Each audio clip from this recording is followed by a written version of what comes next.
Na katika ikulu ya Nairobi, Rais William Ruto aliwahutubia wajumbe kutoka kaunti ya Kisumu ulioongozwa na Gavana Anyang' Nyong'o. Ujumbe huo uliwajumuisha wabunge, madiwani, viongozi wa kidini, wataalamu na wazee.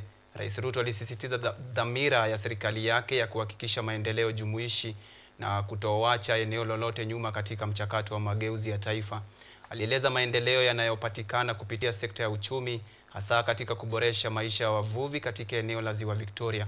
Kituo cha Kabonyo cha ufugaji samaki kinatarajiwa kuzalisha huku maeneo ya kutua samaki yakiendelea kujengwa.